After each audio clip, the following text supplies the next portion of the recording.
Hey there, friends. Sleight Hand here again, and welcome back to the Forgotten Realms Notebook. You know, there are days when I sit down to plan what to talk about on this podcast, and my mind races through the endless lore that makes Dungeons and Dragons that rich. That imaginative world that we all love.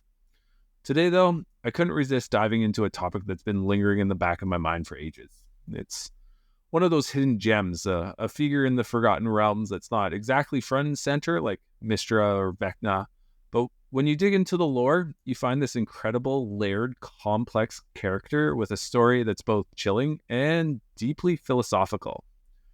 I'm talking about Jergal.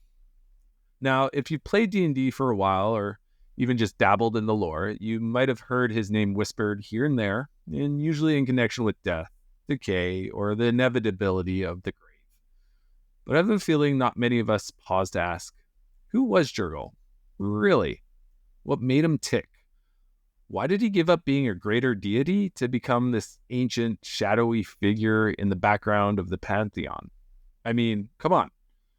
Who willingly steps down from ruling over death, famine, and despair? That's a job description most evil gods would cling to with their cold, skeletal fingers. So let's treat this as a friendly deep dive. Just us sitting across from each other in a cozy tavern, sipping ale. Tea if it's more of your speed. And I'm telling you this old, fascinating story I've just uncovered. Because when you think about Jergal, it's not just his history that's intriguing. It's what he represents in the world of D&D. He's this looming reminder of the inevitability of death, sure. But he's also a symbol of relinquishment, of letting go. And maybe even the freedom in a way that only a being like him could understand. I know, freedom from a god of death, but hear me out on this one. His whole arc is like this quiet rebellion against what we think a god of death should be. He's not out there cackling over the mortal suffering like Baal, or even scheming to manipulate fate like Shar.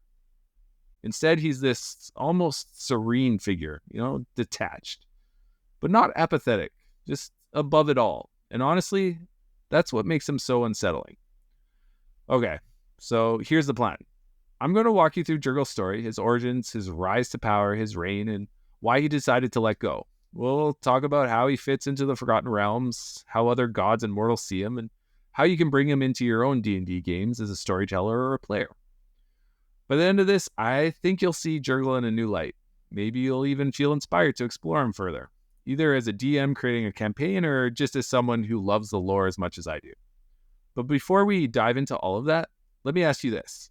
If you were offered godhood, the kind of power that Jergal held, with a dominion over life's end and the fear of it, would you take it? And if you did, how long would it be before the weight of it started to crush you? Because that, my friend, is the kind of question that Jergal's story forces us to think about. All right, so let's get into it. And hey, grab a drink, get comfy. We're about to dive into the life and afterlife of one of the most enigmatic figures in Dungeons and Dragons lore. So let's start at the beginning, or as close to the beginning as we can get, because, well, Jergal's story is old, and I mean ancient. Think of it as so far back in history that the lines between myth and fact are practically non-existent. We're talking about a time when the concept of gods and mortals was still settling into the fabric of the multiverse. Back then, Jergal wasn't just any god, he was a greater deity, which in D&D terms means he wasn't just powerful, he was top tier. His portfolio, what he ruled over, was death and decay and despair.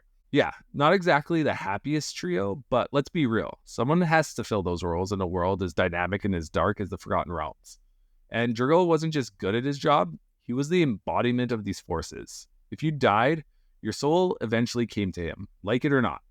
Every act of decay, from the crumbling of empires to the rotting of a single leaf, fell under his domain. Despair? Oh, that was practically his middle name. He thrived on the inevitability of endings. That slow, relentless march towards entropy. But here's the thing about Jergal. He wasn't evil. At least, not in the traditional sense.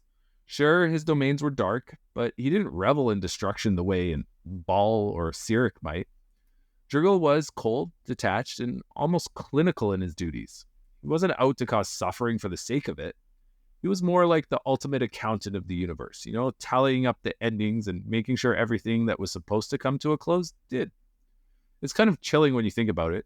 Death not as an act of malice, but just as a necessity. Now, depending on where you look in the lore, Jergal's rise to power is a little fuzzy. Some say he emerged during the Dawn War, the legendary battle between gods and primordials. Others suggest he was just always there, a primal force given form as the gods established their dominions. Either way, one thing is clear. He didn't have much competition in those early days. Death and decay were universal constants after all, and despair, well, that just kind of came along for the ride. Here's where things get really interesting though. For all his power, Jergal was never flashy. Unlike other gods who demanded worship or sought to expand their influence, Jergal seemed indifferent. He didn't crave followers or wage wars for dominion over other deities. No, he was content, if you can call it that, I guess. Well, the endless monotony of his role.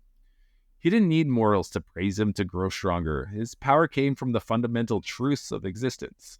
And yet, the same detachment might have been his greatest weakness. Think about it. What happens when you rule over something as vast and unchanging as death for millennia? When you've seen everything decay, every empire fall, every mortal despair, I imagine it's like staring into the void for so long that the void starts staring back. Jergal's cold, calculating nature might have kept him from being consumed by ambition or pettiness, but it also left him hollow, almost like he was just going through the motions. And here's the kicker. Jergal didn't have any rivals in the traditional sense, but that didn't mean he didn't cast a shadow. Other gods feared and respected him, not because he was cruel or unpredictable, but because he was just inevitable. No matter how powerful you were, how much influence you wielded, death was just always waiting at the end. Jergal was a reminder that even gods could fade away. So, picture this ancient, all-powerful god overseeing the endless cycle of life and death with a kind of cosmic indifference. He's got the power to reshape the multiverse if he wanted, but instead he just exists. Quiet, unchallenging, and even unchanging. That's the Jergal we meet at the start of his story. And honestly, that's what makes what happens next so fascinating. Because as we'll see, even the most immovable forces can reach a breaking point. So, now that we set the stage with Jergal's origins, let's dive into his place in the Forgotten Realms. In a world filled with deities fighting for influence, territory, and followers, Jergal occupies a very distinct niche. His presence might not be as flashy or as immediately impactful as some of the more in-your-face gods, but make no mistake, Jergal's influence runs deep. First, let's talk about his position as the god of death, decay, and despair, three forces that underpin the very nature of the Forgotten Realms. Death is inevitable, and decay follows right behind it, bringing everything down to its most basic elements. And despair? That's the emotional toll of living in a world where death and decay are ever present. No matter who you are, hero, commoner, villain, or even another god, Jergal's domains touch your life. You can't outrun him, and you can definitely not ignore him. But here's the twist. Jergal isn't the god of how you die, or even what happens after you're gone. He's more like a cosmic administrator of death itself. His job was to oversee the process, making sure everything in the grand tapestry of existence unfolded as it should. Souls came to him, and he decided their fate, sending them onto the appropriate afterlife, based on their deeds in life and the gods they worship. It's easy to see how this put him in a position of immense power. Even if he wasn't the most active god, imagine being the one deity all other gods relied on to keep the afterlife running smoothly. In a way, Jergal was the linchpin holding the entire system together. Now, fast forward to the Time of Troubles, one of the most pivotal events in the history of the Forgotten Realms.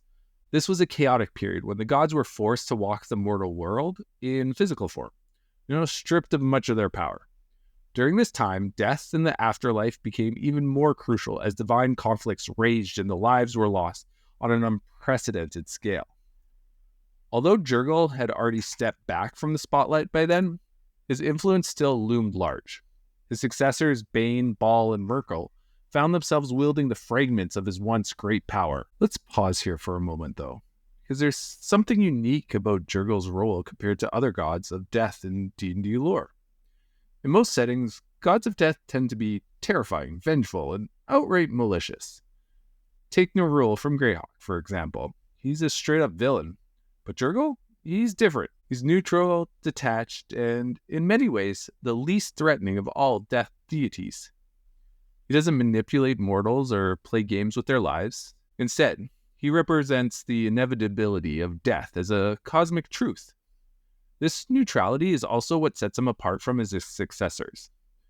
Myrkul, who took over the portfolio of death, was far more hands-on and honestly kind of creepy.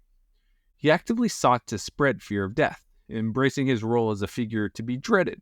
Baal, the god of murder, was even worse.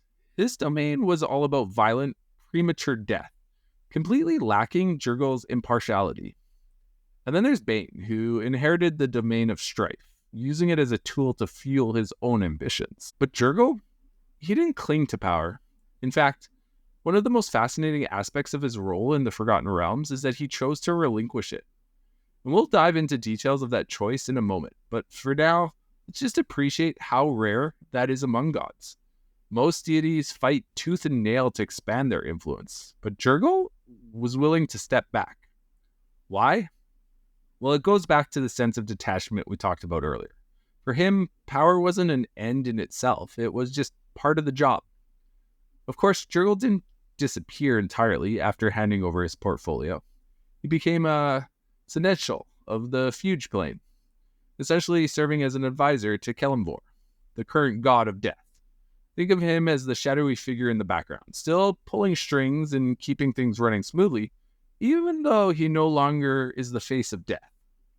To me, this makes Jergal one of the most intriguing characters in the Forgotten Realms. He's proof that you don't have to be loud or domineering to leave an impact. His role is subtle and essential. A reminder that even the most inevitable forces need someone to oversee them, and for millennia, Jergal was that someone. But enough about his overarching role. Let's get into the moment that changed everything, his decision to pass on his domains to three ambitious mortals. Because there's one story that really captures who Jergal is, and it's that one. This decision is arguably the most defining moment in Jergal's long storied existence. Imagine this. Jergal, the god who once ruled over the end of everything, who governed death and was revered by mortals and gods alike, suddenly stepped away from it all. It wasn't just about stepping down, it was about letting go. What's even more fascinating is that he chose not to disappear into obscurity, but to pass his dominion onto others. But who could possibly be worthy of such power? The answer, surprisingly, was not other gods or beings of divine heritage. It was three mortal creatures who were just as ambitious as they were dangerous. Jergal's decision to cede control of death itself to three mortals isn't a simple act of handing over the reins. It's a complex, deliberate choice. At the time, Jergal was fed up with the monotony of his duties. Despite being the god of death, he felt as though there was little left for him to do. He had watched over the end of countless lives, he had carefully maintained the balance between life and death for eons, and frankly, he was just tired. The routine had become tiresome, and the weight of his role began to feel more like a burden than a privilege. Jergal's wisdom was unparalleled, but so too was his desire for something beyond his endless watch. In a way, he saw himself as a gatekeeper, a sentinel who had fulfilled his duty, but had reached the end of his own story. His moment of decision was not an impulsive one, but rather a deliberate exit from the endless cycle he had long inhabited. So, what did he do? Well, he offered his domains, the power over death and the afterlife, to three mortals. Each of them, in turn, proved themselves to be cunning, calculating, and, honestly, ruthless. They were not chosen randomly. They had qualities that Jergal saw in them.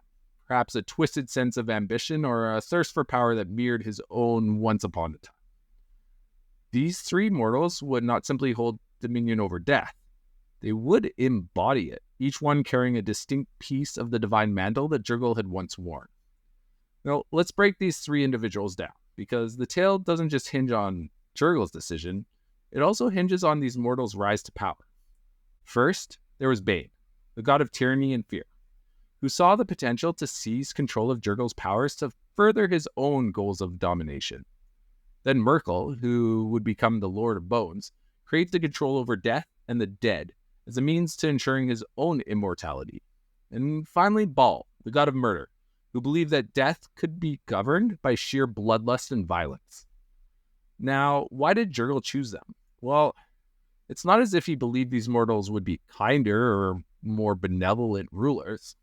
Rather, he seemed to recognize that they were the ones most capable of handling the realms of death, even if their rule was inevitably marked by chaos, cruelty, and conflict. After all, Jergal's philosophy was that death was inevitable and should be treated with respect, but it wasn't his place to micromanage how the mortals approached it. He believed that mortals, not gods, should carry the weight of death and decide how to play it out in the mortal realm. Jergal's abdication of his domains marked a shift in how death was perceived, both in the mortal world and among the gods. His choice wasn't just about stepping away from the work, it was also about challenging the old ways, reshaping how divine power should be and could be wielded. It wasn't so much about the mortals themselves, but about the potential to challenge the existing order and maybe even transcend it. It was Jergal's way of breaking free from the cosmic bureaucracy that had grown around him, a final act of defiance, if you will. But here's the catch. Even as Jergal handed over his mantle, he didn't just disappear from the cosmic stage. He didn't want to be forgotten. He had too much pride for that. In relinquishing his role, Jergal instead became something else entirely. His power was diminished, but he was far from powerless. He still had influence, and while he might no longer govern the realms of death, his hand was still there, lurking in the shadows of the new gods. For Jergal, this act wasn't just about releasing control. It was also about observing how these new gods would wield the power he once held, and knowing that no matter how much they tried to shape death in their own image, it would never be exactly what they wanted. Jergal would remain the god of the end, even if he no longer was in charge of the process. What's truly fascinating here is that this moment where Jergal chooses to step aside is both an act of liberation and entrapment. Jergal frees himself from his duty, but in doing so, he binds himself to the very forces he sought to escape. Death, for Jergal, is a constant, inescapable thing, one that he could neither really fully control nor fully escape from. He may have chosen to pass his domains onto mortals, but in doing so, he opened the door for greater chaos, greater ambition, and greater manipulation of the very forces he once controlled. The decision to pass the reins to Bane, Myrkul, and Baal did not free him. It merely placed him on the sidelines, watching as mortals played gods. And this is the moment that truly defines Jergal. In his decision to walk away, to pass the torch, and to see what would happen in his absence, there's something inherently tragic in Jergal's actions. He thought that by releasing control, he could finally escape his eternal responsibility. Yet, in doing so, he created this vacuum, and from the vacuum, new gods rose. Jergal may have believed that death would remain in capable hands, but in reality, he underestimated the ambition and corruptions of those who would fill the void. In passing on his power, Jergal did not rid himself of his role in the grand cycle of death. He just simply became an observer in a much more chaotic and dangerous reality. Alright, now let's take Jergal out of the pages of lore and drop him right into our gaming tables. How can you incorporate this enigmatic, ancient god into your own Dungeons & Dragons campaigns? Spoiler alert, Jergal is an absolute gold mine for creative storytelling, whether you're running a game or playing in one. For Dungeon Masters, Jergal can be used in a ton of different ways, depending on the tone and scope of your campaign. Maybe you're running a high-stakes epic where the balance of life and death is at risk. Jergal, as a neutral party, could serve as a pivotal NPC, a source of cryptic wisdom, or even an unlikely ally in the fight against one of his successors. Imagine your players meeting him in the feud plane, surrounded by the endless procession of souls. His demeanor is one of calm, his words measured, and yet there's this heavy sense of cosmic importance hanging over every word he says. Or, if your campaign is a little more grounded, Jergal's influence can still be felt. Maybe your party uncovers an ancient temple to Jergal, filled with relics from the days when he reigned as the lord of the end of everything. What secrets might those relics hold? Perhaps one of them is cursed, tied to his long-abandoned power, a relic that tempts mortals to overstep their bounds, much like Bane, Ball, and Myrkul did. And for players, Jergal offers some fascinating opportunities for character creation. Picture a cleric who worships Jergal, not out of fear, but out of respect for the natural order. They might not be the type to proselytize or demand converts, but their faith could manifest in quiet acts of service, tending to the dead, ensuring proper burial rites, or guiding lost souls. They could also have a deeply philosophical bent, grappling with questions about fate, morality, and whether it's better to fight death or accept it. And don't forget about Jergal's sense of irony. He gave up his power to escape boredom, only to find himself in a position where he was still deeply tied to death and its administration. That's the kind of existential dilemma that could spark some truly memorable role-play moments. Maybe your players encounter Jergal in a dream or a vision, and he offers them a riddle or a warning. Or maybe one of the villains is trying to claim Jergal's old power for themselves, and the party has to stop them before they disrupt the cosmic order. Ultimately, Jergal's greatest strength as a narrative tool is his ambiguity. He's not an obvious hero or a villain. He's more like a cosmic constant, a reminder of the inevitability of death and the importance of balance. Whether you use him as a mentor or an adversary, just a looming presence in the background, he can add depth to any campaign. From Jergal's origins as the first god of death to his unique role in the Forgotten Realms, and finally to the ways we can bring him into our Dungeons & Dragons campaigns. This ancient, enigmatic deity has proven to be anything but boring. To me, Jergal is one of those rare figures in fantasy who managed to be both mysterious and deeply relatable. His decision to relinquish his power, his stoic acceptance of the inevitable, and his subtle yet endearing influence all paint a picture of a character who's larger than life, yet still grounded in very human themes. And isn't that what makes D&D so great? It's not just about rolling dice and fighting monsters, it's about exploring big, philosophical ideas through the lens of fantasy. Jergal reminds us that even gods can face existential questions, and that sometimes stepping back from power is the bravest choice of all. So, whether you're a dungeon master looking to add some cosmic intrigue to your campaign, or a player looking for a unique character concept, I hope this deep dive has given you some inspiration. And hey, if you decide to bring Jergal into your next campaign, I'd love to hear about it. So don't forget to hit like and subscribe and leave a comment down below. And until next time, remember, death is not the end. It's just another step in the grand tapestry of existence. Take care, my friends, and happy adventuring.